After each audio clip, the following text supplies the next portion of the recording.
Yo les gars, donc aujourd'hui je vous retrouve encore pour une review les gars, mais cette fois-ci une review un petit peu différente de ce qu'on voit d'habitude sur la chaîne. On va pas parler de Nike, on va pas parler d'Adidas, on va pas parler de New Balance, on va pas parler de prix accessible, puisqu'aujourd'hui on va parler d'une paire que je vous avais présentée dans ma wishlist de luxe. Donc si vous avez suivi un petit peu les actualités, que ça soit sur mon Insta, sur mon Twitter, ou même dans les commentaires de la dernière vidéo, vous avez dû vous rendre compte et vous avez dû voir que j'ai cop la Balenciaga Speed Trainer dimanche dernier. Je vous explique un petit peu comment ça s'est passé les gars, parce que je vous fais une wishlist, 2 jours après je vous fais une revue d'une paire qui est dans la wishlist. Donc voilà, je vais vous dire un petit peu comment ça s'est passé. Je devais juste aller avec un pote dimanche acheter des Common Project blanches pour lui d'ailleurs. Voilà, on y va, on regarde un petit peu les stands, on va chez Acne Studio, j'essaye des bottines. On passe devant un stand Balenciaga. Il savait que je les voulais, que je les kiffais. Il me dit vas-y, va voir, demande s'il y a ta taille et tout. Il me dit ouais non, on a que du 39 ou du 45. Moi il me fallait du 40 parce que sa taille grand, faut prendre -1, sa taille grand, moi il me fallait du 40, il n'y avait pas. Voilà, on avance, on va voir ses Common et tout. On passe, on demande ses Common, non il n'y a plus, il n'y a que du 45. Donc il avait le seum, ok, on se retourne. Bim, on voit un stand Balenciaga. Je vois la paire, de la bonne taille, de la bonne hauteur de chaussettes là. J'y vais, je lui demande s'il lui reste un 40. Il me dit, je vais voir, je crois que c'est le dernier qui est aux Galeries Lafayette et au printemps. Donc je fais, ah ouais putain, là si c'est le dernier, je vais partir en couille, je vais être obligé de l'acheter et tout. J'essaie le premier pied, je vois confort et putain de dégaine mon gars. Je fais, oh non putain, ouais le délire. J'essaye le deuxième, bam, paire de ouf mon gars. J'avais commencé à faire un sondage sur Insta. J'ai commencé à avoir 2-3 votes, après j'ai dit non, nique le sondage, je l'achète direct. Donc voilà, j'ai fait une petite folie les gars, j'ai cop cette paire, je vais vous la montrer. Vous avez le sac Balenciaga, donc un espèce de blanc grainé un petit peu avec le logo Balenciaga, super clean en noir sur blanc. On va regarder la boîte. Bon, elle est un petit peu sale, elle a traîné en réserve, mais voilà, une boîte toute simple, donc quand même assez grosse. Donc avec le petit Balenciaga en noir sur blanc. Je les cop au printemps Haussmann. Je sais plus si c'est printemps ou Galeries Lafayette Haussmann. Je sais plus, je crois que c'est printemps.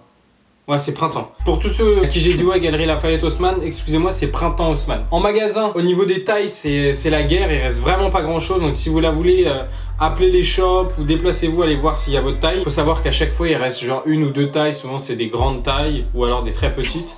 Mais les intermédiaires, pas tellement. Pour ce qui est du prix, sur le site internet, elles sont affichées à 550 €. Or moi en magasin, je sais pas pourquoi, je les ai touchées à 495. Plutôt une bonne surprise. Bon, malgré que ça reste super excessif, plutôt une bonne surprise. J'économise 55 balles, donc ça fait plaisir. J'ai mon pote qui a cop les Y3 au final, vu qu'il avait pas trouvé les Common. Sur internet, elles sont à 2,90 partout. Aux galeries, il les a eu à 265. Ça peut être intéressant pour certaines paires, on a des réductions sans s'y attendre. J'ouvre la boîte, Balenciaga blanche. Sur quoi on tombe? Voilà, classique, hein. Enfin classique, sur les paires de luxe, c'est un petit peu la base. Pochette d'entretien, donc Balenciaga, une espèce de toile un petit peu blanc, en blanc cassé, avec le léger Balenciaga ici. On ouvre la boîte les gars, donc vous avez plein de papier de soie. Hop.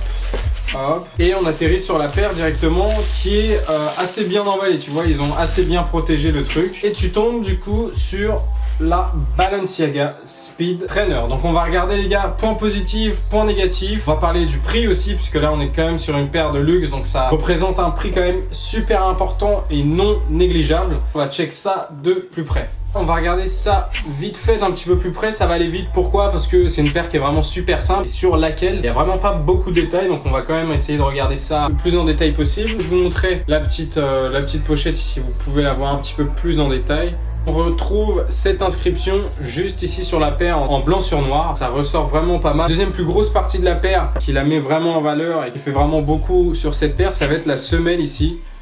Donc voilà, une semelle vraiment originale avec des espèces de découpage à ce niveau-là. On dirait que c'est taillé un petit peu, tu sais, comme dans un bloc de pierre pour mettre en avant ces espèces de sculptures ici. Les petits effets contrastants ici. Sur le talon, là ici vous avez juste une petite inscription Balenciaga, donc c'est vraiment très léger, ça on l'aperçoit presque pas. Il y a également un Balenciaga au milieu de la paire, vous voyez que même le dessous est assez bien fait, c'est assez intéressant. Donc encore une fois, cette espèce de sculpture à l'intérieur. La chaussette qui est resserrée en haut pour que ça tienne vraiment bien. C'est vraiment une paire que lorsque tu la mets au pied, tient vraiment bien. C'est vraiment qualitatif au niveau du prime knit.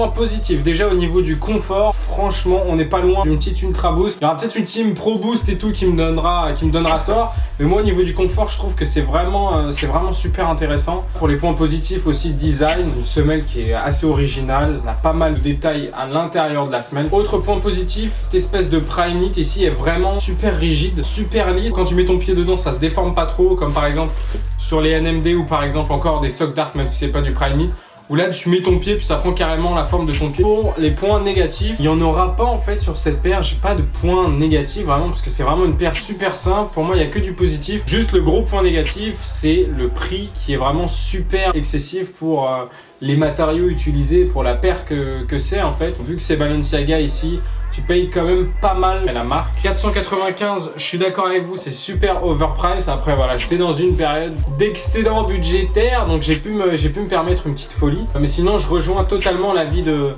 Nico et Vinci sur cette paire, c'est vraiment super lourd. Après voilà, faut être déter pour mettre le prix. Voilà les gars, donc la review de la Balenciaga Speed Trainer est déjà terminée. Évidemment, si vous avez kiffé la review et si vous kiffez la paire, gros pouce bleu les gars, comme d'habitude je compte sur vous. Dites-moi tout ce que vous pensez de la paire en commentaire, prix, etc.